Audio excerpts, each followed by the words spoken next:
جو دھاندلی ہوئی ہے کیا اس کو ہم قبول کر لیں اور مان لیں کہ جناب ٹھیک ہے اگر ایسا ہوا ہے تو چلیں جی پھر آگے بڑھتے ہیں. ان چیزوں کا کیا حساب لینا ہے؟ آج آپ کسی کا حق چھین کر کسی اور کو دے دیتے ہیں اور کسی کے حق سے اس کو محروم کر کے کسی اور کی جھولی بھر دیتے ہیں. تو کیا پھر ہم ان سب چیزوں کو تسلیم کر لیں، قبول کر لیں، اپنے ضمیر کو مار دیں اور کہیں کہ جی ٹھیک ہے آگے بڑھتے ہیں جناب؟ ایسا تو ہوتا رہتا ہے، 70 سالوں میں تو ایسا ہوتا رہا ہے، لیکن کیا آئندہ بھی پھر ایسا ہونا چاہیے؟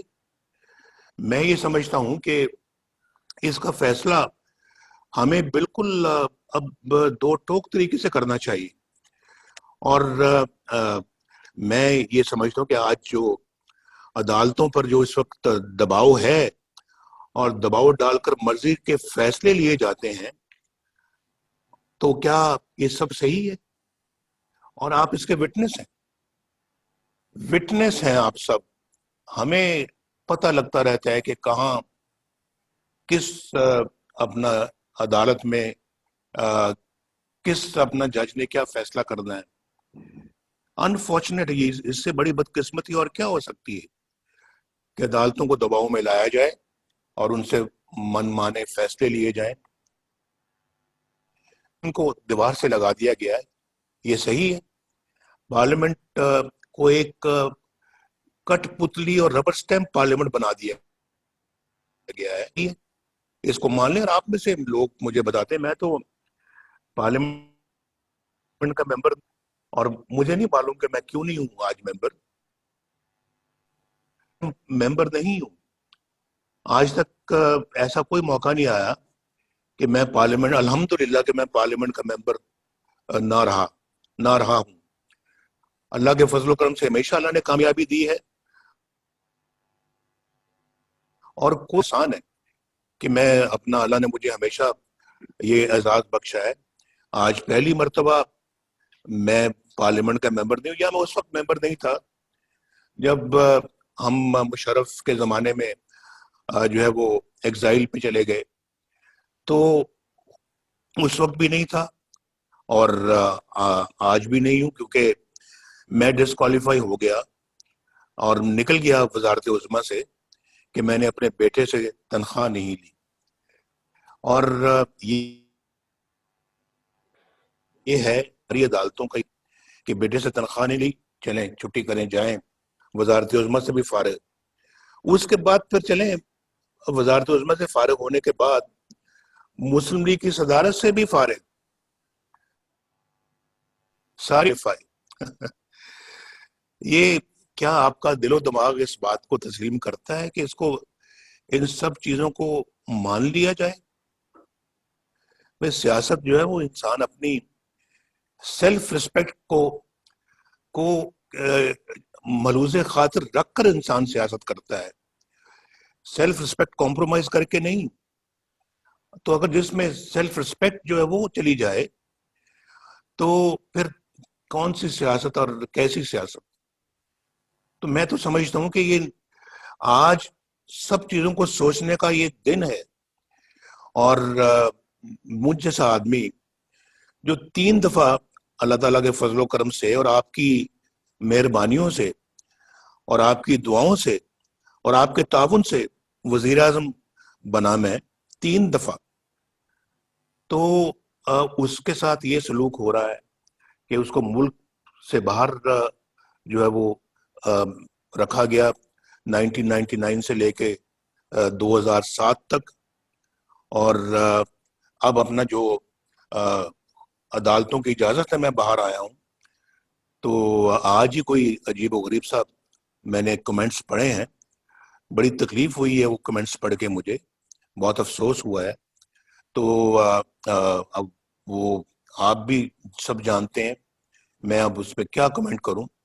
لیکن مجھ جیسا بندہ جو ہے جس نے پاکستان کی الحمدللہ خدمت کی ہے دل و جان کے ساتھ، یہ میرے ساتھی آپ کے ساتھ بیٹھے ہوئے ہیں، یہ جنہوں نے میرے ساتھ مل کے پاکستان کی بجلی کو بحال کیا، پاکستان کی روشنیوں کو بحال کیا، پاکستان کی انڈسٹری کو چلایا، پاکستان کی تجارت کو چلایا, گھروں میں بجلی لے کر آئے, اور پھر کسانوں کے لیے ٹیوب ویل چلائے, بجلی جو ناپید ہو چکی تھی اس کو دوبارہ لے کر آئے, دن رات کام کیا, ڈیم بنوائے, بجلی کے کارخانے لگوائے, اور پھر کہاں کہاں کارخانے نہیں لگے, اور اتنی سپیڈ میں. اور میں اپنے بھائی شہباز شریف کو بھی سلوٹ کرنا چاہتا ہوں کہ جس نے ماشاءاللہ دن رات ایک کر کے یہ بجلی کے کارخانے جو پنجاب میں لگے ہیں, اس کا سہرا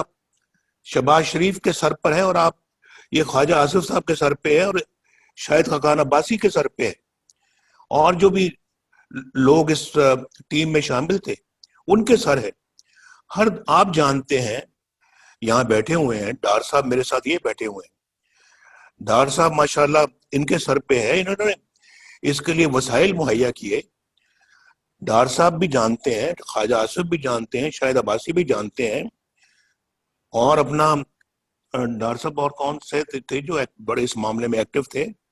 اور میں ان سیکرٹریوں کو بھی, سرکاری افسروں کو بھی میں بہت ان کا شکر گزار ہوں جنہوں نے ہمارا ساتھ دیا اس معاملے میں, کہ ہم نے اپنا یعنی ہر دوسرے تیسرے دن پرائم منسٹر ہاؤس میں میٹنگیں ہوتی تھی, اور بجلی واپس لانے کے لیے گیس کو پاکستان میں جو ہے نا وہ سپلائی کرنے میں میرا خیال ہے کہ ہم نے کوئی کسر نہیں چھوڑی.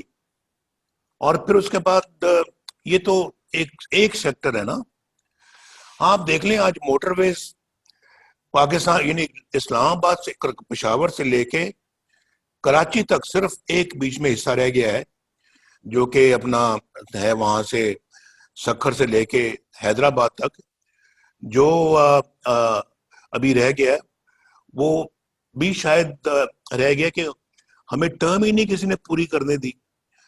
ہمارا ٹینیور جو ہے وہ اپنا جو ہے نا وہ اس میں پورا نہیں ہو سکا, ورنہ اس کی بھی بنیاد رکھ کے ہم جاتے. تو آج جگہ جگہ پاکستان پہ آپ کو ہائی ویز, موٹر ویز نظر آتی ہیں, اور لوگ کتنے مستفید ہو رہے ہیں. تو اس میں ماشاءاللہ حسن اقبال صاحب کا بھی بہت بہت شکریہ جنہوں نے اس کی ساری پلاننگ کی, اور پھر ڈار صاحب کا شکریہ جنہوں نے اس کے لیے پیسے فراہم کیے, اور پھر دھرنوں کے باوجود ہم نے وہ سب کچھ اکمپلش کیا جو اس ملک کی ضرورت تھی. اور پھر 4 سال, میں تو 4 سال رہا, 4 سالوں میں ہم تقریباً بہت کچھ کر گئے تھے. اور پھر آپ ہماری جو ہے وہ گروتھ ریٹ آپ دیکھ لیں, گروتھ ریٹ ماشاءاللہ کتنا بڑھ گیا تھا, اور 5.8% پہ جو ہے وہ گروتھ ریٹ ہم چھوڑ کر گئے ہیں, جو کہ آج نیگیٹو چلا گیا ہے. تو میں یہ سمجھتا ہوں کہ یہ کیا ہے, تو میں یہ سمجھتا ہوں کہ آج اپنا جو ہے وہ اللہ کے فضل و کرم سے جو ہے وہ یہ سب جانتے ہیں کہ ہماری کیا خدمات ہیں اس ملک کے لیے. دہشت گردی کے خلاف ہم جنگ جیت کر گئے, اور پھر پاکستان کو جو ہے وہ گرے سے ہم وائٹ میں لے کے آئے, فیٹف میں, اور سب کچھ آپ کے سامنے ہے. گنوانے کی کیا ضرورت ہے مجھے, لیکن آج ہزارہ موٹر وے بھی دیکھ لیں, سیالکوٹ لاہور موٹر وے بھی دیکھ لیں, آپ اپنا لاہور ملتان موٹر وے بھی دیکھ لیں, ملتان سکر موٹر وے بھی دیکھ لیں, حیدرآباد کراچی موٹر وے بھی دیکھ لیں, بلوچستان میں ہمارا بنی ہے, بلوچستان کے اندر جو ہے اللہ کے فضل و کرم سے ہائی ویز ہم نے بنائی ہے, صرف یعنی پنجاب کے اندر نہیں, بلوچستان اور پھر گوادر کو کوئٹہ سے ہم نے ملایا ہے. یہ کوئی چھوٹا منصوبہ نہیں ہے, اور بہت ساری سڑکیں بنائی ہیں. اور ابھی دیکھیں یہ جو ڈیرہ اسماعیل خان سے یعنی اسلام آباد سے ڈیرہ اسماعیل خان سے یہ کوئٹہ, یہ انڈر کنسٹرکشن ہے, اس کا کافی حصہ سنا بن بھی چکا ہے. اور پھر اپنا جو ہے وہ سندھ کے اندر سے یہ موٹر وے ساری گزر رہی ہیں. ہمارے تو بڑے بڑے منصوبے تھے جو زیر تکمیل تھے اور بہت سارے آج شاید مکمل ہو چکے ہوتے, باقی بھی جو رہ گئے ہیں. تو میں کہنا یہ چاہتا ہوں کہ ہمارے زمانے میں آدمی بھی سکھ کی زندگی گزار رہے تھے, پاکستانی سکھ کی زندگی گزار رہے تھے, لوگوں کو روزگار مل رہا تھا, لوگوں کو اپنا جو ہے وہ ان کو چیزیں جو ہے روزمرہ کی وہ دستیاب تھیں, یعنی کہ کوئی مہنگائی نہیں تھی, مہنگائی کا کوئی ایشو نہیں تھا پاکستان میں.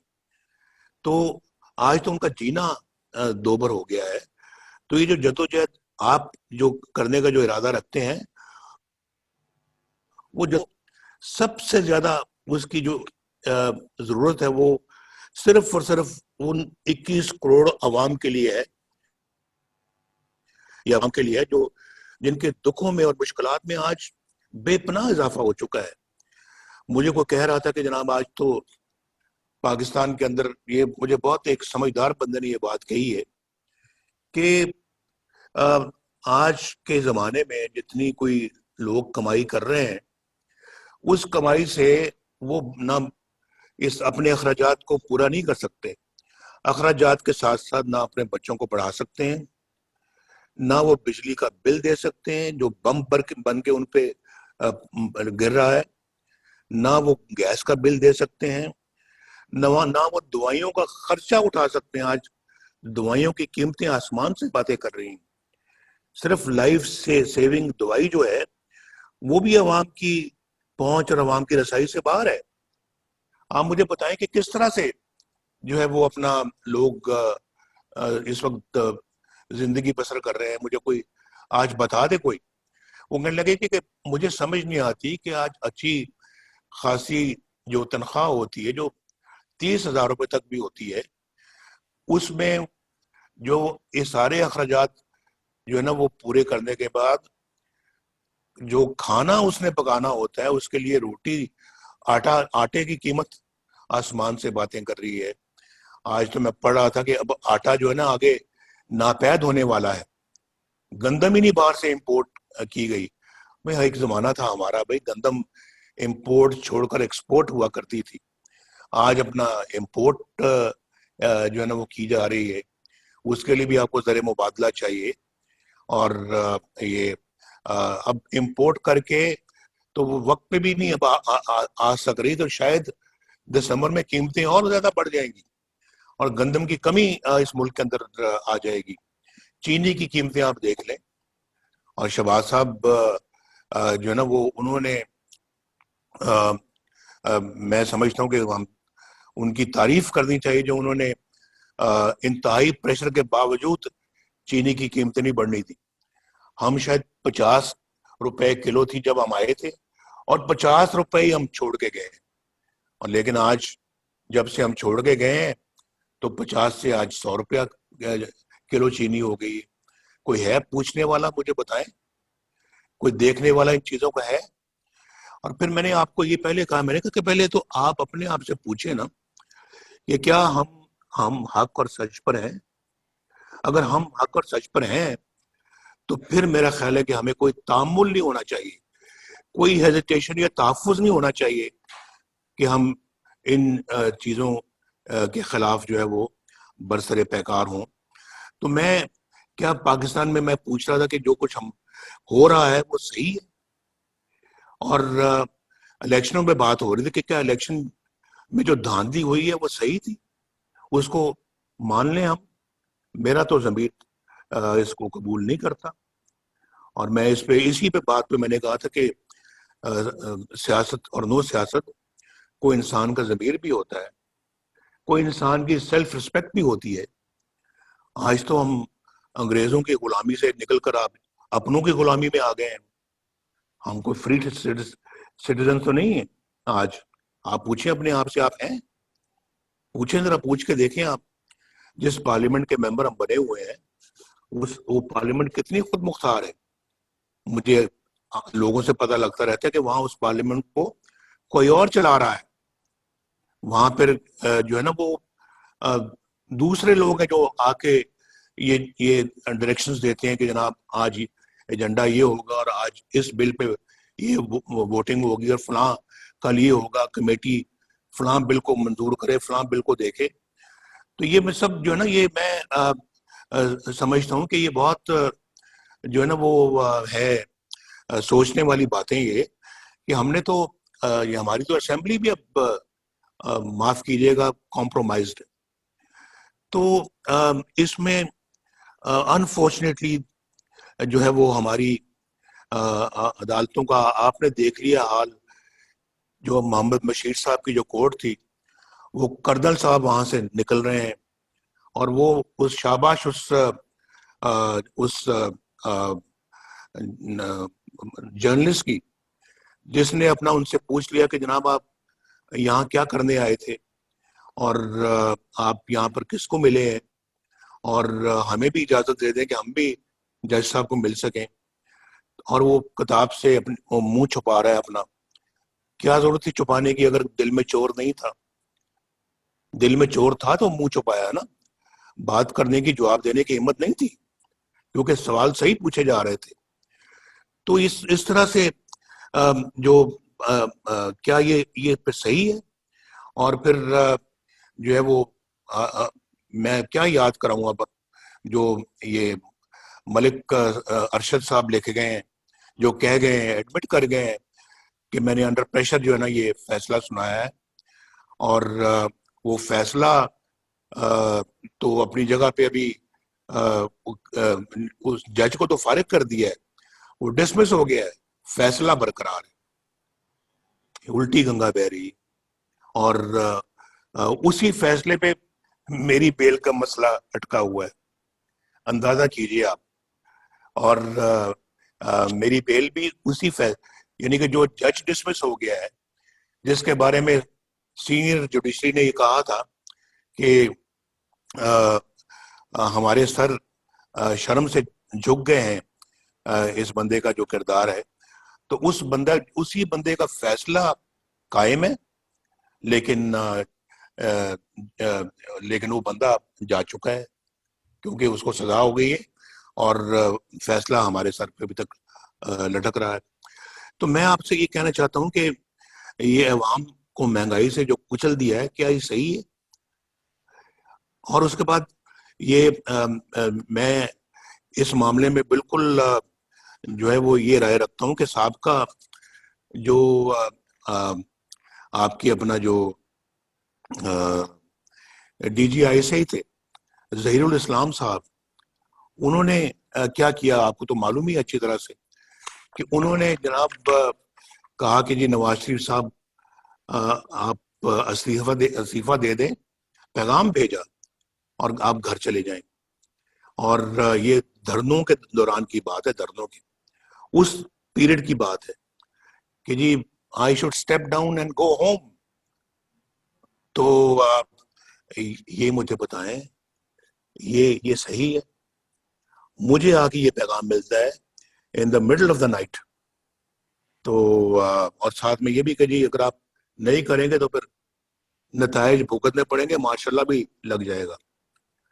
تو میں نے کہا کہ اچھا بھی جو ہونا ہے وہ ہو جائے, آپ نے جو کرنا ہے وہ کر لیں, لیکن میں اس طرح سے سٹیپ ڈاؤن کرنے والا نہیں ہوں, میں استعفیٰ نہیں دوں گا.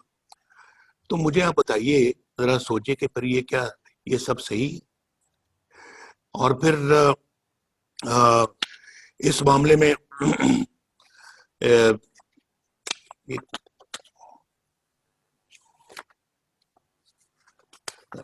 معاف کیجیے گا,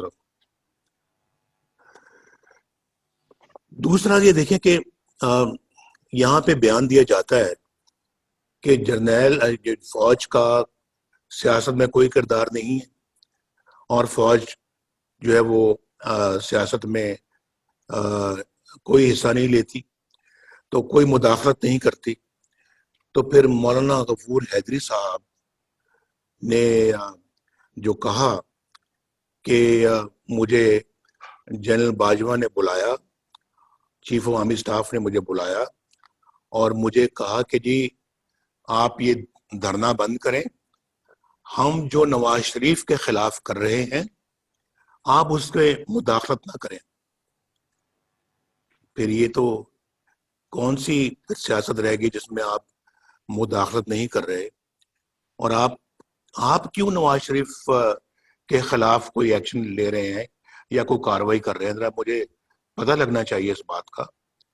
تو کیوں کر رہے ہیں؟ آپ کا تو یہ کام ہی نہیں ہے، آپ کا تو یہ پیشہ ہی نہیں ہے. تو آپ یعنی کہ کیوں آپ نے پھر یہ بات ان سے کہی؟ اور اگر آپ نے نہیں کہی تو پھر آپ نے کیا اس کی کوئی کانٹرڈکشن دی ہے؟ آپ نے بتایا کہ آپ نے نہیں کہی، تو یہ پتہ لگنا چاہیے نا کہ دوسری طرف آپ کہتے ہیں جی کہ ہم سیاست میں مداخلت نہیں کرتے، اور پھر آپ دوسری سیاست میں کیا ابھی میں ججز کی بات کر رہا تھا. یہ جسٹس صدیقی صاحب نے، شوکت صدیقی صاحب نے، انہوں نے جناب جو بھری محفل میں کہا ہے اور بار کے فنکشن میں کہا ہے کہ، اور حلف لے کے کہا ہے کہ میرے پاس D G I S I آئے تھے اور D G I S I نے مجھے آ کے کہا کہ نواز شریف اور ان کی بیٹی مریم نواز شریف کو آپ رہا نہیں کریں گے، کیونکہ اگر آپ نے ایسا کر دیا تو ہماری تو پھر 2 سال کی محنت ضائع ہو جائے گی. یہ لکھا ہوا ہے انہوں نے اپنی پٹیشن میں جو سپریم کورٹ میں انہوں نے بھیجی ہے. میں نے اپنی آنکھوں سے پڑھی، اور یہ میں نے اپنی آنکھوں سے کوٹ لکھپت جیل کے اندر اس کو اچھی طرح سے پڑھا تھا، ریکارڈ کر لیا تھا، لیکن بات آج تک نہیں ہوئی. بات کرنے کا موقع اب مل رہا ہے. تو ہم نے بھی بڑا صبر کیا ہے، ہم نے بہت جو ہے نا وہ یہ وقت صبر شکر کے ساتھ گزارا ہے، لیکن پھر بات کرنے کا ایک وقت آتا ہے بھائی، اور پھر جو ہے نا وہ ایک وقت آتا ہے جب ایک ٹرننگ پوائنٹ آتا ہے. پھر تو وہ ٹرننگ پوائنٹ اب آیا، تو اب میں سمجھتا ہوں کہ یہ ناقابل قبول چیزیں ہیں. آپ مجھے بتائیں کون سی 2 سال کی محنت ہے جو آپ نے کی تھی نواز شریف کے خلاف، جو آپ نے کہا کہ ہماری 2 سال کی محنت ضائع ہو جائے گی اگر نواز شریف کو اور مریم کو چھوڑ دیا. الیکشن سے پہلے مجھے بھی اندر کر دیا، مریم کو بھی اندر کر دیا، الیکشن میں دھاندلی کر دی. یہ سب کچھ کون کر رہا تھا؟ ابھی تو شاید خزان عباسی صاحب کی گورنمنٹ ختم ہوئی تھی، کیئر ٹیکر گورنمنٹ تھی. کیئر ٹیکر گورنمنٹ کر رہی تھی یا کیئر ٹیکر گورنمنٹ کے پیچھے کوئی اور کر رہا تھا؟ میں پہلے بھی کہہ چکا ہوں کہ میں نے کہا یہ ان سب چیزوں کا ایک دن حساب دینا پڑے گا، اور وہ دن آئے گا، وہ زیادہ دور بھی نہیں ہے، دینا پڑے گا حساب. اور ہم اپنا جو ہے وہ ایک غلام بن کے جو ہے نا اپنے ملک میں اب نہیں رہ سکتے، اور میں غلام بن کے رہنے کا میں قائل نہیں ہوں.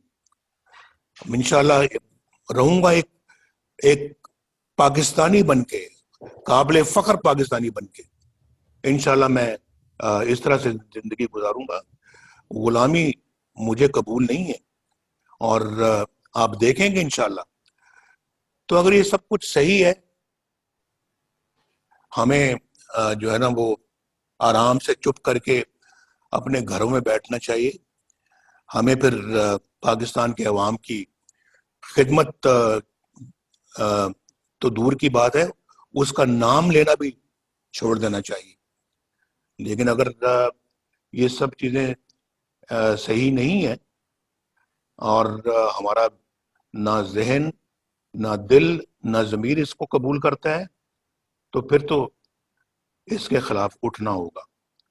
اور میں تو اس کے خلاف اٹھنے کا فیصلہ کر چکا ہوں، اور میں نے بالکل 2 ٹوک فیصلہ کیا ہے کہ اب یہ جو ذلت کی زندگی کم از کم ہم نہیں جی سکتے، اور انشاءاللہ عزت کی زندگی جئیں گے. انشاءاللہ اللہ تعالیٰ ہمیں عزت کی زندگی انشاءاللہ جینے کی توفیق دے گا، اور وہ ان ایٹراسٹیز کے خلاف، ان بروٹیلٹیز کے خلاف، اس ظلم و تشدد اور ٹرینی کے خلاف ہم اپنا جو ہے اٹھ کھڑے ہوں.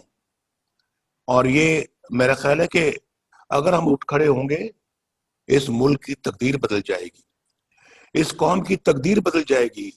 یہ قوم آج مشکلات کا شکار اسی لیے ہے, اس ظلم و ٹرینی کا شکار اسی لیے ہے, مہنگائی کا شکار اسی لیے ہے, بے روزگاری کا شکار اسی لیے ہے کہ ہم اپنا جو ہے وہ اپنے ان فیصلوں کے خلاف کھڑے نہیں ہوتے, اور پھر کوئی اور اس طرح کے فیصلے کرتا ہے, اور ہم ظلم, تشدد اور جو ہے نا وہ ان زیادتیوں کے اور ظلم کے سامنے جو ہے وہ کھڑے نہیں ہوتے. تو اگر آج اس قوم نے کھڑے ہونے کا فیصلہ کر لیا تو آپ یہ کہیں نوٹ کر لیں میری بات کہ انشاءاللہ تعالی تبدیلی سالوں میں نہیں, چند مہینوں میں اور چند ہفتوں میں انشاءاللہ اس ملک کے اندر آئے گی, اور ضرور آئے گی. یہ اپنا جو ہے وہ اس بندے کو لے آئے ہیں سلیکٹڈ وزیر اعظم کو, تو سلیکٹڈ وزیر اعظم جو ہے وہ حق تو آپ کا تھا, لے اس کو آئے ہیں, نااہل آدمی ہے, آتا جاتا کچھ نہیں ہے, پاگل ہے, اور اس کو پتہ ہی نہیں ہے حکومت سازی, حکومت کرنا کس کو کہتے ہیں, حکومت چلانا کس کو کہتے ہیں, اور اس بندے کو تو کوئی اس شعور ہی نہیں ہے, تو خالی ہے اس کا ذہن. تو اس بندے کو لے آئے ہیں, اور اب پچھتا تو رہے ہوں گے کہ لائے بھی تو ہم کس بندے کو لے کے آئے ہیں, لیکن اب آپ لائیں, آپ ہی کو جواب دینا ہوگا. اس بندے کو آپ نے جو ہے نا مسلط کر دیا اس قوم کے سر پر, تو قصوروار تو سب سے بڑے آپ ہیں. تو یہ بندہ تو قصوروار ہے ہی ہے, لیکن اس سے بڑے قصوروار آپ ہیں, اور آپ کو یہ جواب دینا ہوگا, اور ہم جواب لیں گے, ہم ضرور لیں گے جواب. یہ میرا خیال ہے کہ یہ ہماری جو پی ڈی ایم ہے اس کا یہ فیصلہ ہے, اور اس فیصلے کو ہم نے امپلیمنٹ کرنا ہے انشاءاللہ. یہ آج نہیں تو کل, کل نہیں تو 6 مہینے میں, سال میں یہ ہو کر رہے گا, ہو کر رہے گا. تو شہباز صاحب کو آپ گرفتار کرتے ہیں, یعنی دیکھیں میں بھی اس بات کی میں احتساب, شہباز صاحب کو تو آپ گرفتار کرتے ہیں, اور شہباز صاحب جو ماشاءاللہ اللہ کے فضل و کرم سے جدی پشتی, جو ماشاءاللہ صنعت کار فیملی سے ان کا تعلق ہے, اور وہ اپنا آج سے نہیں ہے 1937 سے ہے. تو جب پاکستان بنا تو اللہ کے فضل و کرم سے اچھا بھلا صنعت تھی ہماری اس زمانے میں, اور پاکستان کے بننے کے چند سالوں بعد 1972 کے شروع میں جب ذوالفقار علی بھٹو کی حکومت آئی ہے تو پاکستان میں سٹیل کا سب سے بڑا ادارہ تھا, اس کو نیشنلائز کیا. شہباز صاحب جو کہ ایک انڈسٹریل بیک گراؤنڈ سے ہیں, اور ماشاءاللہ اس زمانے میں اللہ کے فضل و کرم سے ہمارا جو کاروبار تھا 1972 میں اربوں روپے کا کاروبار تھا, اربوں کا. آپ ریکارڈ کی بات ہے, میں غلط نہیں کہہ رہا, ہزاروں لوگ تھے جو کام کرتے تھے ہمارے فیکٹری میں. تو اس کو تو آپ نے پکڑ لیا کہ آپ کے ذرائع جو ہیں وہ میچ نہیں کرتے, آپ کے جو ہیں وہ اس سے آپ کے اخراجات سورسز سے میچ نہیں کرتے. تو بھائی مجھے تو سمجھ نہیں آتی کہ کیوں نہیں میچ کرتے. تو آپ نے عاصم سلیم باجوہ, جنرل عاصم سلیم باجوہ, اس کو تو آپ نے پکڑا ہی نہیں. پکڑا آپ نے شہباز شریف کو لیا ہے. پکڑنا تو اس کو چاہیے تھا آپ کو, جس نے پچھلے 15-20 سالوں میں پتہ نہیں کہاں سے ریسورسز کروڑوں روپے اربوں روپے کے اثاثے بنا لیے ہیں آپ, اور وہ بھی ملک سے باہر بنائے ہیں آپ نے اثاثے. پکڑے گئے ہیں, اور اس پہ تو یہ وزیر اعظم جو سو کالڈ وزیر اعظم ہے اس کا استعفیٰ بھی ایکسیپٹ کرنے کے لیے تیار نہیں ہے, اور اس کو کلین چٹ دے دیے, سرٹیفکیٹ دے دیا ہے, جیسے کہ انہوں نے عمران خان صاحب نے جو ہے وہ جو ثاقب نثار صاحب سے کلین چٹ حاصل کی تھی, اس کو بھی کلین چٹ دے دیے. میں بنی غالہ کی بات کروں, اور اس کو انہوں نے عاصم سلیم باجوہ کو کلین چٹ دی ہے کہ آپ جی بہت محترم ہیں, آپ تو بالکل صحیح ہیں, دیانتدار ہیں, بہت اچھے ہیں, لیں بیٹھیں آپ نہیں باہر جا سکتے, آپ نہیں چھوڑ سکتے, اور شہباز صاحب کو پکڑ کے اندر کر دیا ہے. تو بھائی ان چیزوں کو ہم دیکھ رہے ہیں, روز دیکھ رہے ہیں, اور پھر ہم اپنا جو ہے اس کے باوجود جو ہے وہ جدوجہد نہیں کریں گے اس ساری ناانصافی کو, بے انصافیوں کو بدلنے میں, اس سارے زیادتی اور ظلم کو ختم کرنے میں, اس سارے جو ہے وہ ایسے نظام کو جو کہ اپنا ریموٹ کنٹرول کے ذریعے سے چلایا جا رہا ہو, اور جو کسی کی حق تلفی کر کے کسی اور کو بٹھایا گیا ہو, تو میں یہ سمجھتا ہوں کہ اس کے خلاف تو کھڑا ہونا, تو ہمیں تو ہمارا قرآن بھی یہی ہدایت کرتا ہے, اور پھر کہتا ہے کہ ایک دفعہ جب آپ باطل کے خلاف کھڑے ہو تو پھر پیچھا نہیں دکھانا. تو ہم انشاءاللہ پھر اب پیچھا نہیں دکھائیں گے. میں بالکل جو ہے وہ سمجھتا ہوں, لیکن کہ بعض حضرات شاید بہت وزن نہیں اٹھا سکتے, لیکن میرا یہ خیال ہے کہ اگر دل ذرا بڑا کر کے تھوڑا وقت اگر مشکل اگر آتی بھی ہے اس کو برداشت کر کے, تو اگر اپنا کردار اگر ادا کریں گے تو انشاءاللہ اس قوم کی تقدیر دنوں میں بدل جائے گی, ان سب مصیبتوں سے نجات مل جائے گی, اور یہ جو غلامی ہماری جو چل رہی ہے, یہ غلامی کا دور ختم ہو جائے گا, یہ غلامی ختم ہو جائے گی. یہ میں اللہ کے فضل و کرم سے دعوے سے کہتا ہوں یہ بات. صرف تھوڑا سا اپنے اندر حوصلہ ہم نے پیدا کرنا ہے, اپنے عزم کے اندر جو ہے وہ مضبوطی پیدا کرنی ہے, اور اگر ہم نے یہ کر لیا تو بہت جلدی انشاءاللہ حالات تبدیل ہو جائیں گے. میں چاہتا ہوں کہ آج اپنا جو ہے وہ کل آپ کی میٹنگ ہوئی ہے, اپنا وہاں میٹنگ کے حوالے سے اب اپنا جو ہے وہ, اور پھر جو فیصلے جو ہوئے ہیں ہمارے اے پی سی کے اندر, ان فیصلوں کو جو ہے وہ اب ہمیں عملی جامہ پہنانا چاہیے, اور ان فیصلوں کو امپلیمنٹ کرنا چاہیے ان لیٹر اینڈ اسپرٹ. اور ہمیں ہمارا اتحاد جو ہے اس میں اگر ابھی اپنا کچھ اگر ایسی کوئی ہے اپنا جو کہ جن کو تھوڑا سا حوصلہ دینے کی ضرورت ہے, وہ ضرور دینا چاہیے. لیکن میرا مطلب کہ جو اس وقت پورے حوصلے اور اسپرٹ میں ہیں, ان کو انشاءاللہ آگے بڑھنا چاہیے. اور میں سمجھتا ہوں کہ اس کے لیے ہماری اپنی پارٹی کو بھی اپنا کردار خود بھی ادا کرنا چاہیے. ایک تو پی ڈی ایم کے پلیٹ فارم سے بھرپور کردار, ایک اپنے پلیٹ فارم سے بھرپور کردار, اور ماشاءاللہ ہم بھی اللہ تعالیٰ کے فضل و کرم سے اس قابل ہے کہ اپنا خود بھی کردار ادا کر سکتے ہیں, جو کہ انشاءاللہ جولی پی ڈی ایم کی جولی میں جائے گا. تو ایک تو یہ بات ہے, اس کے لیے ایک باقاعدہ میرا خیال ہے کہ اب ہمیں آج بیٹھ کر تو زیادہ سے زیادہ کل تک اپنا پروگرام جو ہے وہ ترتیب دے دینا چاہیے, یا اگر کوئی پروگرام آپ کے پاس اس وقت بن چکا ہوا تو آپ برائے کرم مجھے آگاہ کریں, اور کل آپ کی جو میٹنگ ہوئی اس میں جو فیصلے ہوئے ہیں وہ سب آپ کے سامنے لے کر آئیں.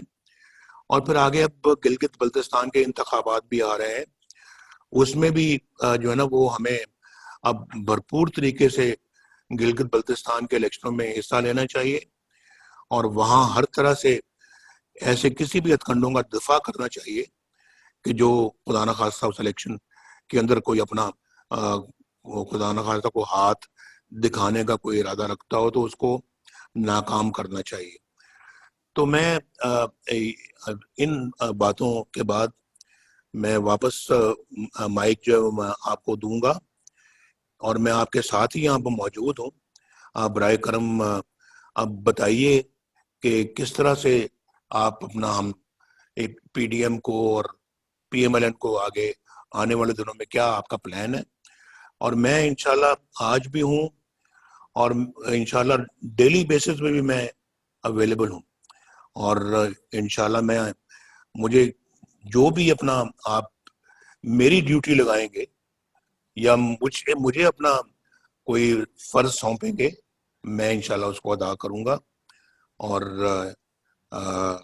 سب کو بہت بہت شکریہ, مجھے آپ نے باتیں سنی ہیں. کل چونکہ CWC کا بھی اجلاس ہے, تو اس میں بھی میں سمجھتا ہوں کہ ہمیں مل کے بیٹھ کے تقریباً یہی بات کرنی پڑے گی. اس میں زیادہ لوگ ہوں گے تو زیادہ سے زیادہ لوگوں تک اپنی بات ہمیں پہنچانی چاہیے. حفیظ الرحمان صاحب کو میں سامنے دیکھ رہا ہوں, اور میں راجہ فاروق حیدر صاحب کو بھی دیکھ رہا ہوں. آپ کو بھی بہت بہت حفیظ الرحمان صاحب سلام, راجہ صاحب آپ کو بھی سلام. اور حفیظ الرحمان صاحب بھی اس سلسلے میں کچھ ہمیں بتائیں گے تو ذرا ہمارے علم میں اور اضافہ ہوگا. بہت بہت شکریہ. آصر اقبال صاحب, واپس آپ کی طرف مائک بھیج رہا ہوں میں.